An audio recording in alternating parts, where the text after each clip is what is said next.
महिलाओं का जीवन दांव पर लगा, मेरे भाइयों का भी जीवन दांव पर लगा। बीमारियां लेकर के धन का जो खर्चा हो रहा है वो तो हो ही रहा है, और मेरे युवाओं का भविष्य खतरे पर नशे के कारण। इसी नशे के कारण घर में एक बच्चा जरा सहमा सा रहता है, जब युवा होता है तो उसी तरह से नशे के मार्ग पर चला जाता है, और एक बार नशे के मार्ग पर चला गया तो उसका पूरा भविष्य बर्बाद हो जाता है। तो मेरे युवाओं भाइयों बहनों का भी भविष्य खतरे में है। तो नशे से महिलाएं प्रताड़ित, मेरे भाई प्रताड़ित, मेरे आने वाले भारत का भविष्य प्रताड़ित। तो सबसे पहला मुद्दा नशा का होगा ही, जिससे सब प्रताड़ित, उसको सुधारने का प्रयास भारतीय जनता पार्टी करेगी। इसीलिए हम कहते हैं कि नशा मुक्त हो जाओ, इस नशे को दूर करो, तुम्हारी आधी समस्या अपने आप दूर हो जाएंगी। चुनाव के समय क्या करते हैं? नशा खिलाते हैं हमारे भाइयों बहनों को, नशा बांटते हैं, गाँव गाँव में शराब बांटते हैं, दारू की बोतलें बांटते हैं, मांसाहार बांटते हैं। क्यों बांटते हैं? 24 घंटे पहले क्यों नहीं बांटते? उसी 24 घंटे के अंतराल में क्यों बांटते हैं? जरा विचार करिए, जरा गौर करिए। चुनाव में वोटिंग कल होनी है, आज रात को दारू क्यों बांटी जाती है? इसलिए बांटी जाती है क्योंकि आप नशा कर लो, अपना विवेक खो दो, और उनका जो एक गांव का नेता होगा, जो गांव का एक उनका ठेकेदार होगा, वो बोलेगा चलो आज इस पार्टी को वोट देना है।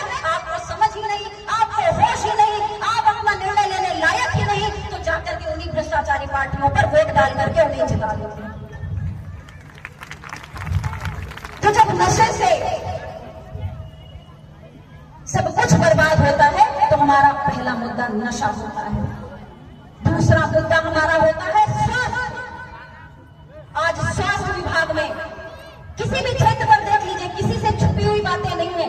गांव में तो अस्पताल है ही नहीं, छोटे मोटे जो डॉक्टर मिल जाते हैं भगवान भरोसे बचा लेते हैं, तो शहर तक जाने की नौबत आ जाती है, नहीं तो गांव में ही व्यक्ति दम तोड़ देता है।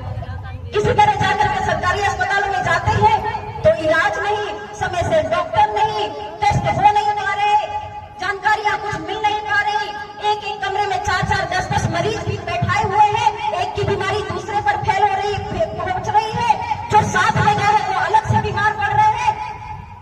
यह तो हमारे स्वास्थ्य विभाग की स्थिति है। और स्वास्थ्य विभाग के बारे में बात ही क्या करें। भारत में जब एक महामारी फैली कोरोना, तो सारे स्वास्थ्य विभाग की पोल उसी कोरोना महामारी में खुल करके रह गई। ऑक्सीजन के सिलेंडर नहीं मिल पा रहे थे, ऑक्सीजन के लिए लोग तड़प रहे थे, तड़प करके दम तोड़ रहे थे। यह इन भ्रष्टाचारी राजनेताओं ने आजादी के सालों के बाद किया है। इतने सालों में भी आज हमारे भारत को स्वास्थ्य सेवाएं नहीं उपलब्ध करा सके। अरे वास्तव में भ्रष्टाचार ना किया होता, ईमानदारी से कार्य किया होता, हर एक गांव में एम्स जैसे बड़े बड़े अस्पताल बने होते, गांव के बीमार व्यक्ति को शहरों की ओर न भागना पड़ता इलाज के लिए। शिक्षा विभाग की बात कर ली जाए। तीसरी बात, शिक्षा पे जब हम बात करेंगे तो यह किसी से छुपा हुआ नहीं है। आज शिक्षा की क्या स्थिति है आपको पूर्व वक्ताओं ने बता ही दिया है। क्षेत्र में किस तरह के स्कूल होते हैं, किस तरह की शिक्षा प्रणाली होती है। यदि प्रयास भी कर ले, सोच भी ले कि गांव के किसी स्कूल में पढ़ा हुआ बच्चा जब महानगरों के बड़े बड़े स्कूल के बच्चों के बराबरी में जाकर के बैठता है तो उसका आधा आत्मविश्वास वैसे ही घट जाता है, उन्हें देख करके घट जाता है, क्योंकि जो शिक्षा मिलती है वह महानगरों के बड़े सरकारी स्कूलों में भी नहीं मिलती और गाँव के सरकारी स्कूलों में बात ही करती है।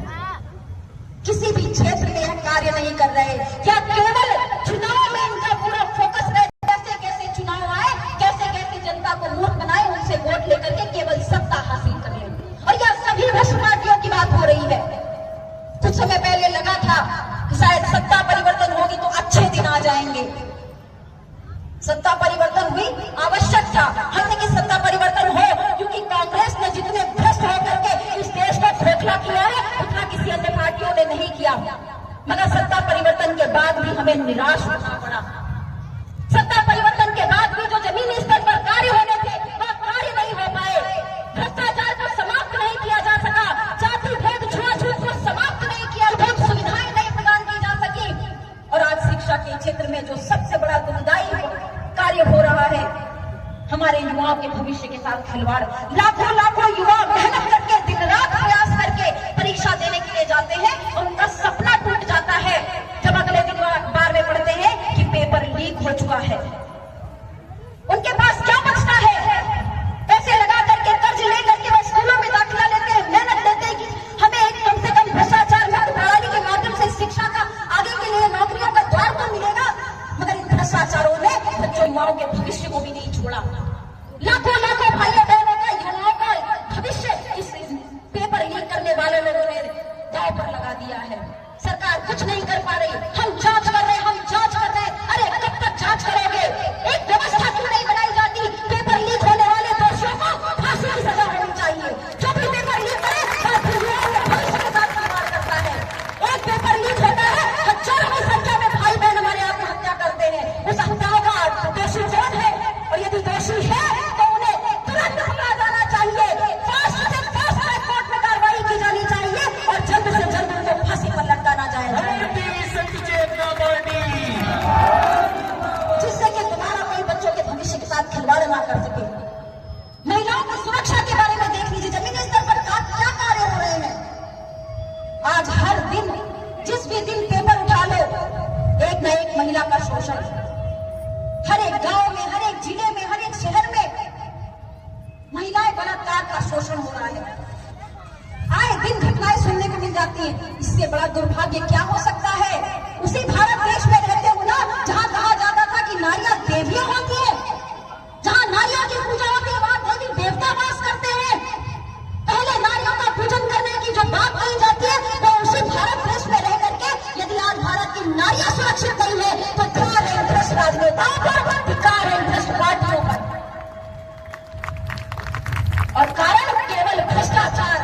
यदि भ्रष्टाचार न किया जाए, ईमानदारी से कार्य किया जाए या राज्य सत्ता और प्रशासन मिलकर के निर्णय ठान ले, एक भी बहन बेटियों का शोषण नहीं हो सकता यदि वास्तव में ईमानदारी से कार्य किया जाए। अपराधियों को जल्दी से जल्दी सजा दिलाई जाए, मगर होता क्या है? एक अपराधी अपराध करता है, शोषण करता है,